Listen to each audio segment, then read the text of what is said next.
Hello again, everybody, and welcome to the Mike Francesa podcast, part of the Bet Rivers Network. We come to you after game one. Well, game one hasn't even wrapped up yet, but it wrapped up a long time ago as the Knicks draw first blood against the Sixers. And I didn't do a preview on the series because um, I thought this game would be a very hard game for the Sixers to win. Um, and I thought the Knicks were going to win the series like everybody else. The Knicks were very, very heavy favorites in the series. Um, it was gonna be hard for the Sixers, who have really a six-man team and have a very, very talented but very brittle and fragile center, uh, to give a big effort in game one. I doubt the coaching staff turned the screws between their celebratory game in Boston and game one, figuring that if they could give a good effort in game two, maybe something good could happen, and then they'll head down to Philly and see if they can make a series of it. Um, Knicks, what you like about the Knicks right now is, and tonight, obviously, the shots fell. Brunson got hot early. He had the flurry before the half that really put the game away. They made their shots. Uh, it was a very lazy. If you've watched Philly, it's a very lazy, listless game. Embiid looked like he was having trouble moving all night. Um, they threw, other than George, they just really were off their game. Maxey was off his game. They were all off their game, and it showed right from the start. But the one thing to say about this Knicks team is the Knicks turned the corner in the Atlanta series, and they are bringing it defensively in these games.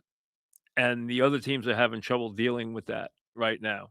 And then when you couple that with the way OG's playing and how confident he is offensively, okay? Now again, when you're playing a game that's really over at halftime, stats are a little tough to look at. I mean, I know Brunson scores 35, but OG, he missed one shot tonight. Okay, he has been playing utterly brilliantly. I mean, he didn't have to go to the board tonight. He'd been going to the board very well. He didn't have to do anything tonight. I mean, they didn't have to do anything tonight after the second quarter because the game was already over. And obviously, the Knicks are going on to somewhere around a 35 or 38-point win in this game tonight. They're playing very cohesively. They're playing very well. They're getting a lot out of Towns. Bridges looks more like he has rejoined the fold. Uh, Hart's doing what you expect Hart to do. Anything you get from him offensively is gravy. And you're getting really good offensive play out of obviously Brunson, obviously OG, obviously Towns, and getting two-way play from a lot of guys. And right now they are playing very, very well. Um, the Knicks right now should be heavily favored to get to the finals.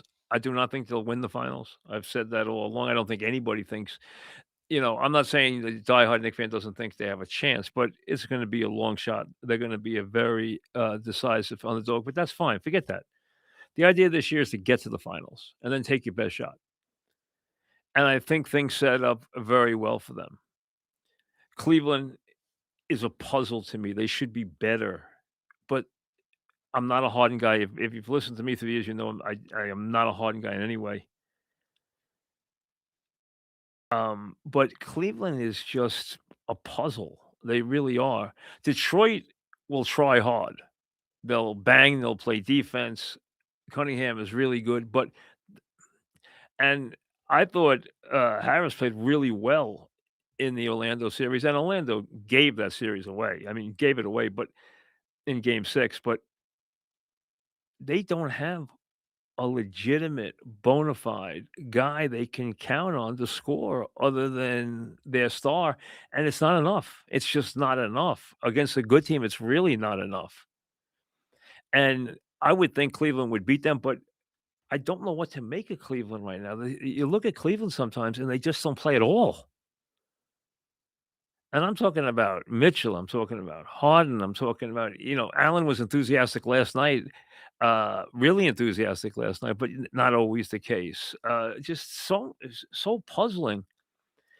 The Knicks are, without question, the best team in the East. I mean, it's not even an issue anymore.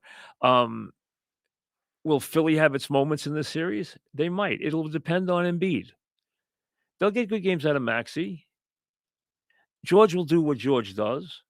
Edgerton will have some good games shooting the basketball, but it's gonna be whether Embiid can play like Embiid. And, it seems like every other trip down the court is hold your breath. He looks like he's gonna keel over half the time. It's his knee, it's his side, it's his back, it's this. He's a wonderfully talented player. He's really an unstoppable offensive player because he can make the outside shot and he can get fouls, and nobody can really handle him. He's a very big man and he's a very talented man, but he's also an incredibly brittle player.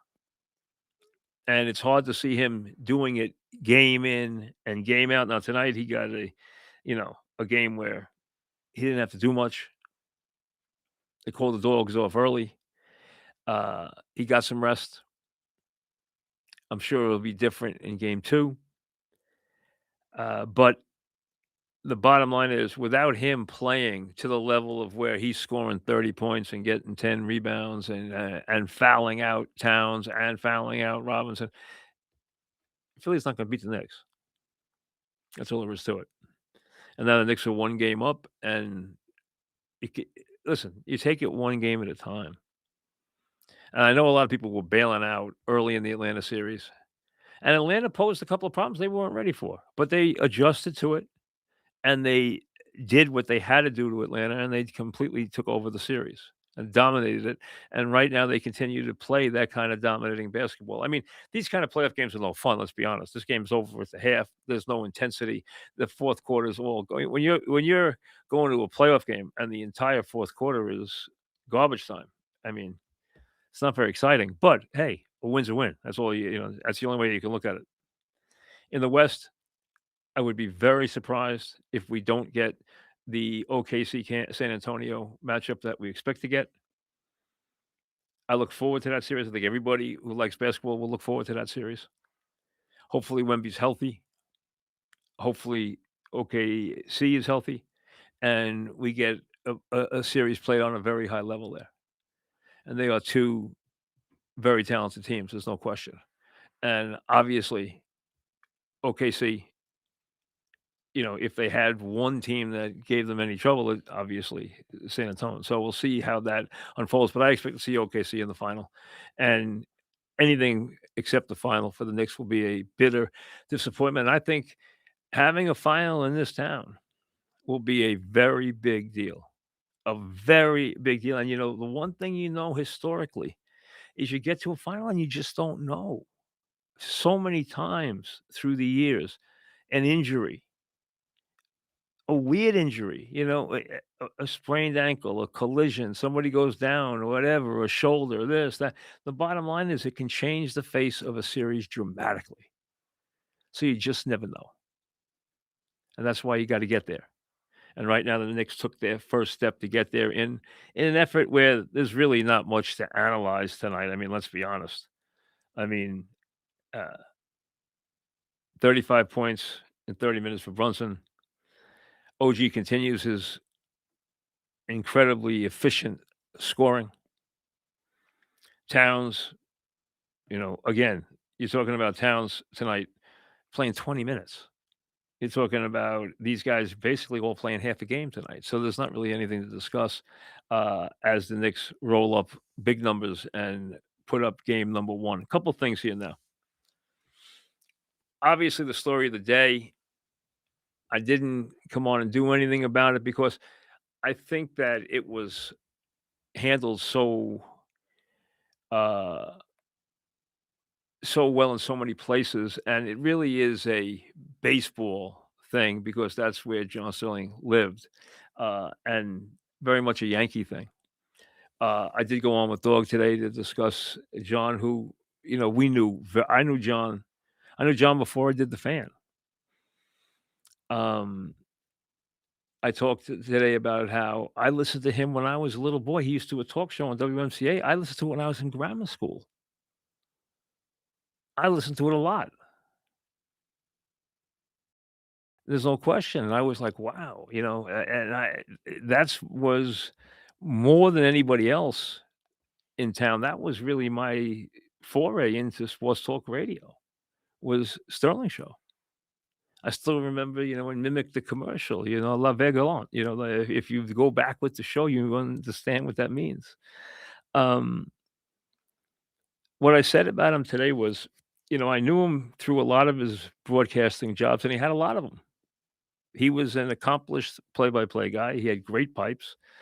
Uh, he had a lot of jobs, and then he landed the job or wound up in the job, and I think for a long time he had his eye on television, but you know what? The radio job for the Yankees was the spot because the play-by-play guy, as you know, gets completely cut out in the postseason, and that's what this is about, and that's what really made him. He was there for all those years. He was there with all those winning teams. He was there with all those wonderful players, and he got to do dramatic game after dramatic game after winning game after winning game and be there for 8 World Series. Do you know how many broadcasters dream of being a part of 8 World Series? And winning 5 World Series, and think of all the rounds of the playoffs as that has become part of modern baseball. Think of all the dramatic moments that led up to those trips to the World Series, and he was there for every one of them. He never missed a game. He wouldn't miss a game under any circumstances. Most years, he did 9 innings. A couple times, he had broadcasters in the booth with him who would do a couple innings, but for the most part, it was a sterling broadcast, and he found his home in that booth because it was the perfect stage for his kind of broadcasting, and he broadcast in a different way. The way I would describe it is, and a lot of people criticized how he did it because he wasn't the techno broadcaster, the very technical, very precise broadcaster that a Gary Cohen would be, who's flawless, or a Howie Rose would be. He was a guy who looked big picture. He didn't follow the ball. He didn't tell you who was doing what. He didn't tell you where the ball was half the time, but he gave you the big picture, and he was there for the big moment. He was a big moment guy. And then obviously the home run, which I've said many times, Dog had a big part of because he was the first one who really started playing the Sterling highlights. And I know the highlight that it started with, it wasn't even a home run, ironically. It was Bernie goes boom. And I was so enamored with the triple Bernie hit that night against Tampa and the call that we played it over and over and over again that day. And John was a talk show guy. He loved doing talk shows. He wanted to always do talk shows on FAN. He was a huge Mike and the Mad Dog follower. And he loved if when he was driving to the ballpark, we were talking about him or playing his highlights. Well, then off the Bernie goes boom, triple. Dog started really playing his highlights a lot, his home run highlights. And then I think he started crafting those because of the response he was getting.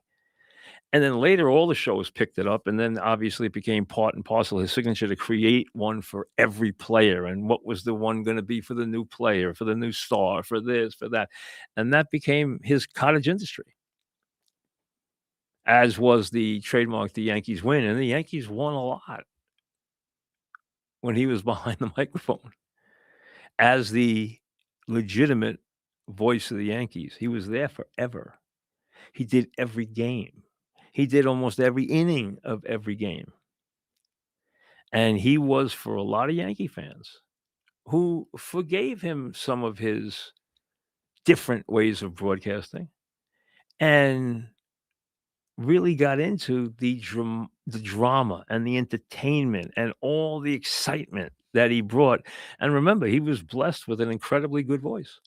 So this became his life, and this became his legacy, and that's what everybody is honoring today, and I think from what I've seen, they've done from the Yankees to Major League Baseball to other broadcasters to everybody in town who's in the media, I think everybody has done a very nice job in being very generous and, doing a very nice job in really honoring him. Now, it's a sad day when anybody goes, obviously. He had been very sick lately, he had suffered a heart attack, I knew that. Um, it's never enough years no matter how many years it is for anybody. He was 87 years old. He worked up until the last couple of years when physically things started to deteriorate. He had some other issues even before the heart attack, to where he physically couldn't do it anymore because it was gonna take that for him to leave. He was never gonna leave otherwise. His voice was never gonna fail him. Even if his eyesight was failing him, his voice was never gonna fail him. And he leaves a legacy. There's no question, and a legion of Yankee fans who loved those calls and cherished those calls on a cold winter night when there was no baseball, but and a way to look back on all those great Yankee games and all those great Yankee wins and all the dramatic moments, all the big home runs, all the things that we lived through, and let's be honest, from '95, which was a heartbreaking year, through the early years of the 2000s, really changing with that crushing loss to the Red Sox in '04. Yes, they won a championship in '09, and that was a very important championship on a lot of levels.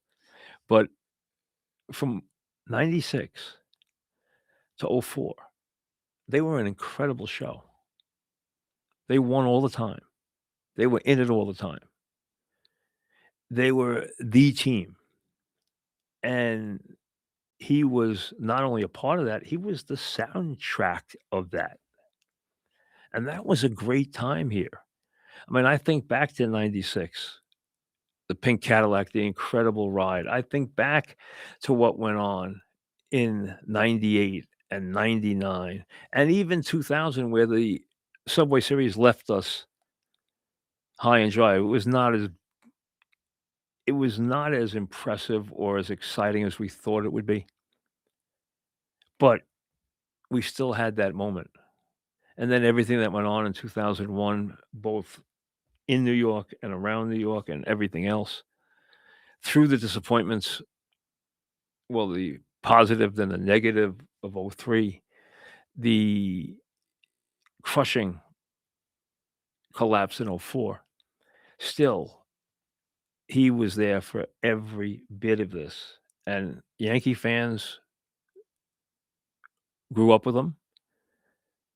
He's what they knew. He's what they listened to, whether they were in their cars, had the radio under their pillow, in the backyard, at the beach, at the game, whatever it would be, or just reliving the moments of the game, it was with a sterling call. So he created an enormous legacy for himself, and that's what everybody honors today. So rest in peace. He had a terrific life. He leaves a legacy that I'm sure and he should be, and his family should be, and his kids should be very proud of.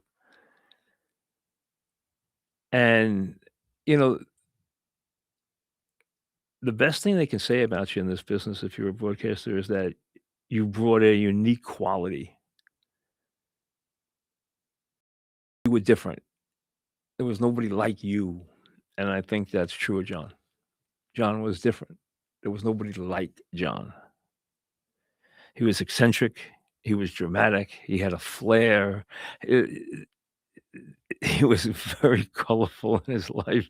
I mean, just I laugh because knowing him personally, you would laugh at some of the stuff, but, um, the impact he had was clearly illustrated very, very poignantly today and very well today in our city and throughout baseball. I saw it on the Met game with Gary and Keith, who came back from his back surgery, and I'm glad to see Keith back and healthy, um, or getting healthy, um, through Major League Baseball, through what Dog did, through what the Yankees did for the game, through what everybody did. So may he rest in peace. Um,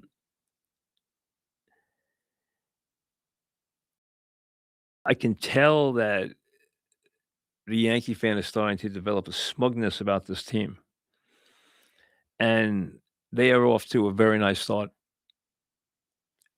Power and pitching, power and pitching. How many times have we been down this road? Power and pitching. And they are just overwhelming these overmatched teams when they come to Yankee Stadium, whether it's Kansas City or Baltimore or whatever. They overwhelm these teams. Their starting pitching is so much better. Their power is so much more poignant. And then later in the game, they get the bullpen and just beat the hell out of it and blow the game wide open. We've seen it time and time again. But does it mean they're gonna have a big summer? Yes. Does it mean you Yankee fans are gonna be there in August and July at a sunny Yankee Stadium on a Thursday afternoon or a Saturday afternoon or a Sunday afternoon or a Friday night and, be just having a ball as they pound on some poor team? Yes. Are they gonna go to the postseason? Yes. And then we're gonna find out if they can do what they haven't been able to do for a long time, and that is win the big one and beat the good team. They can't prove that now. They can't prove that to us now. They are winning and things have fallen into place, and they have reinforcements on the way. Okay, Judge is off to another. I know his batting average isn't what people like, but still his power and what he's doing is Judge. Rice has become one of the top left-handed hitters in baseball. He doesn't have a position, but he not really, but he has become just a impressive, dynamic offensive player. There's no question about it. And obviously, what they've gotten out of their starting pitching and what they have and what they will get back makes you very, very happy. And you look at the American League and say, where's the threat coming from? There might be a threat by the end of the season. There might be one. There's not going to be a lot of them, but there might be one. And then the question is, can they win it all? Because that's what it takes for this to be successful. I think if they have a season where they win 103 games or 102 games and then go in the postseason and don't win the whole thing, the Yankee fan will be disappointed again. He's gonna take this season along the way for granted. He's watching right now as they continue just to pound and pound and pound on these teams day after day, day after day. Uh, you know, let's be honest. Baltimore comes in and has no chance against them. Kansas City comes in and has no chance against them. I mean, that's just the way it is. And Tampa has put together an incredible season right now so far. Really, give them credit, but Tampa's taken this road before. And I think Seattle, which has gotten off to a slow start, will get better as the season progresses, and they'd be the one that I would think would provide the biggest threat. I don't know what Toronto's gonna be able to put together this year. They got some issues. But it's gonna be a postseason question. While across town, it's gonna be life and death, and I understand that you've won a couple of games here, but the Angels are awful, and Colorado, you had to return the favor.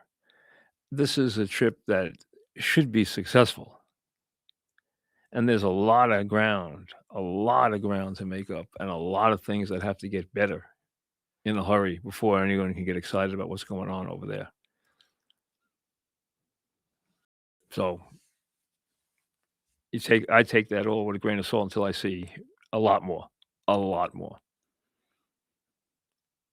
But this town, over the next 6 weeks, is going to be owned by one team.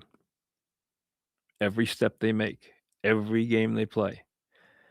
And right now, they are on the fast track to the NBA finals, which is something I know Knicks fans have dreamed about for a very, very long time. We'll see you later.